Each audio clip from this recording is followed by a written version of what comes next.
હિંમતનગરમાં police પરિવારની મહિલાઓનો આક્રોશ ઉફાળ્યો। થરાદમાં જિગ્નેશ મેવાણીના પોલીસ વિરુદ્ધના નિવેદન બાદ રાજ્યભરમાં રોષ ફેલાયો છે। તે જ રોષ આજે હિંમતનગરમાં જોવા મળ્યો। આંબાવાડી પોલીસ રેસિડન્ટ ક્વાર્ટર્સથી મહાવીરનગર 4 રસ્તા સુધી પોલીસ પરિવારની મહિલાઓએ રેલી કાઢી। હાથમાં સૂત્રો, બેનરો અને સંવિધાનિક અધિકારોના સંદેશા સાથે મહિલાઓ મોટી સંખ્યામાં ઉતરી। પોલીસને મળેલી ટોપી અને પટ્ટા કોઈ રાજકીય નેતા નહીં પરંતુ ભારતના સંવિધાનથી મળ્યા છે એવો કડક સંદેશ મહિલાઓએ રેલી દરમિયાન આપ્યો। જિગ્નેશ મેવાણીના નિવેદન બાદ પોલીસ પરિવારોમાં ભારે રોષ। સાબરકાંઠામાં મહિલાઓના આગેવાન સૂત્રોચ્ચારો સાથે વિરોધની જોરદાર અભિવ્યક્તિ। હિંમતનગરમાં પોલીસે નહીં, પોલીસ પરિવારે આજે પોતાની એકતા અને અસંતોષ જાહેર કર્યો। રેલી કાઢીને આવ્યા છે, અમારા વિરુદ્ધ બધા બોલ્યા છે। થરાદમાં એ નહીં ચલાવી લઈએ। પોલીસ રાત દિવસ નોકરી કરે છે, તહેવારોમાં રજા નથી મળતી અને રવિવારની રજા ના હોય, કશી રજા ના હોય તે અમે ચલાવી નહીં લઈએ। અને પોલીસમાં 5 મીટર દોડ કરે છે ત્યારે તો પોલીસની નોકરી આવે છે। પોલીસની નોકરી એમને એમ નથી આવતી। હવે અમે ચલાવી નહીં લઈએ। કોઈ અમારા વિરુદ્ધ પટ્ટા ટોપી ઉતારવાનું કહેશે, અમે બિલકુલ ચલાવી નહીં લઈએ। આજે અમે આંબાવાડીથી રેલી કાઢીને અહીંયા આવ્યા છીએ। અમે આંદોલન કર્યું છે, સૂત્રોચ્ચાર કર્યા। રંજનબેન ઈશ્વરભાઈ પરમાર। મિત્રો, આજથી 2 દિવસ પહેલો નવીન બનેલા વાવથરા જિલ્લામાં કોંગ્રેસના જવાબદાર, બોલકા અને હોશિયાર ગણાતા એવા ધારાસભ્ય શ્રી જિગ્નેશભાઈ મેવાણી સાહેબ પોલીસ સ્ટેશને ગયેલા। કેટલુંક હેજિટેશન હતું। લોકશાહીમાં દરેકને રજૂઆત કરવાનો અધિકાર છે, પણ વ્યક્તિગત રીતે અને બંધારણે આપેલી ફરજ, જેના માથા પર તાજમાં રાષ્ટ્રસ્તંભ જેવી વસ્તુ જે ધારાસભ્યશ્રીને મળતી નથી, કદાચ એમને ખ્યાલ ન હોય, એ પટ્ટા ટોપી ઉતારી દેવાની બેજવાબદાર વાતો કરી એની સામે એક્સ પોલીસ એસોસિએશન ગુજરાત રાજ્યનો સખત વિરોધ છે। સખત શબ્દોમાં અમે વખોડી કાઢીએ છીએ અને ભવિષ્યમાં કોઈપણ પોલીસને આ રીતે મેન્ટલી હેરેસમેન્ટ ન થાય એ જોવાની જવાબદારી એક જાગૃત ધારાસભ્ય તરીકે પણ એમની છે, એ અમને જાળવવી જોઈએ। અને ભવિષ્યમાં જો કોંગ્રેસના ધારાસભ્યશ્રી જવાબદારીપૂર્વક વર્તે નહીં તો એમની જન આક્રોશ રેલીનો પણ અમારે કદાચ વિરોધ ના કરવો પડે, એમના નોંધ લેવાની જરૂર છે।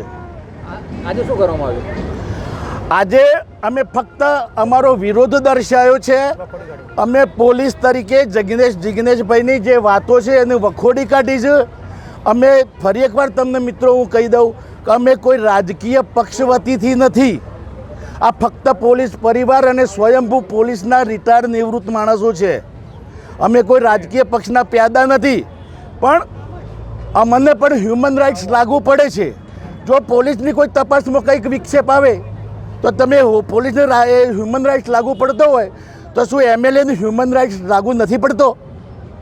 ગમે તેમ બોલી દેવું, પટ્ટા ટોપી ઉતાર દાનમાં આપેલું છે ભાઈ તમે। આ બંધારણે આપેલી સત્તા છે અને એ મુજબ પોલીસ હક અને ફરજો નિભાવી રહેલી છે। આ રીતે કંઈ હું જિગ્નેશભાઈની વાતનો વિરોધ દર્શાવું છું, એ વાતનો વખોડી કાઢું છું। આવતીકાલે અહીંયા જન આક્રોશ રેલી છે, એમાં કોઈ વિરોધ કરવામાં આવશે? કોંગ્રેસ પક્ષ અને જિગ્નેશભાઈ તરફથી જો આ બાબતે યોગ્ય પ્રતિભાવ નહીં મળે તો હિંમતનગર ખાતે અમને વિરોધ કરતો પણ કોઈ અટકાવી શકશે નહીં। અને આવતીકાલે આનાથી 7 ગણા માણસો હશે એવું ખુમારી સાથે જણાવું છું। મારું નામ બીટેના એક્સ પોલીસ એસોસિએશન પ્રમુખ છું। મારું નામ કુંદનબા વિજયસિંહ ડોડિયા છે। સાબરકાંઠાની છું, હિંમતનગરની, બરાબર। આજે થરાદમાં થયેલો બનાવ પોલીસ નિમિત્તે જે પોલીસની જે એલ બધા બોલે છે કે આ રીતે પટ્ટા ટોપી ઉતારી લેવામાં, એ રીતે બધું કહેવામાં આવેલ છે, પણ એવું નથી। અમે પણ એક પોલીસના વાઇફ છીએ। એ એટલો ભોગ આપે છે, એટલી નાઇટો આપે છે, જમવાનું ઠેકાણું હોતું નથી, ઘરે કેટલા વાગે આવે છે, વાર તહેવારમાં કંઈ હોતા નથી, ફેમિલીમાં પણ એ ધ્યાન નથી આપી શકતા।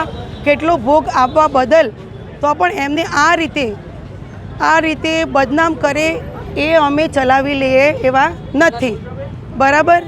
અને બીજું કે પોલીસ એક સેવાકીય એક માણસ, મતલબ કે એક માણસાઈ તો ખરું, પણ પોલીસ એક એવું માણસ છે કે એના વગર આપણું આ જે જીવન છે એકદમ અધૂરું છે અને જય હિન્દ. આજે શું કર્યું હતું, શું કરવામાં આવ્યું આજે મતલબ કે થરાદમાં જે થયો બનાવ કે એ રીતે પોલીસના વિરુદ્ધ જે આ બધું ચાલી રહ્યું છે એમાં ચલાવેલી એમ નથી બરાબર. એના લીધે જ અમે એક મોરચો ઉઠાવ્યો છે બરાબર. પોલીસ આંબાવાડી પોલીસ લાઇનમાંથી અમે બધા લેડીઝો આવેલ છીએ. સૂત્રોચ્ચાર કરવામાં આવ્યા અને એ રીતે એ બદલ અમે સપોર્ટમાં છીએ.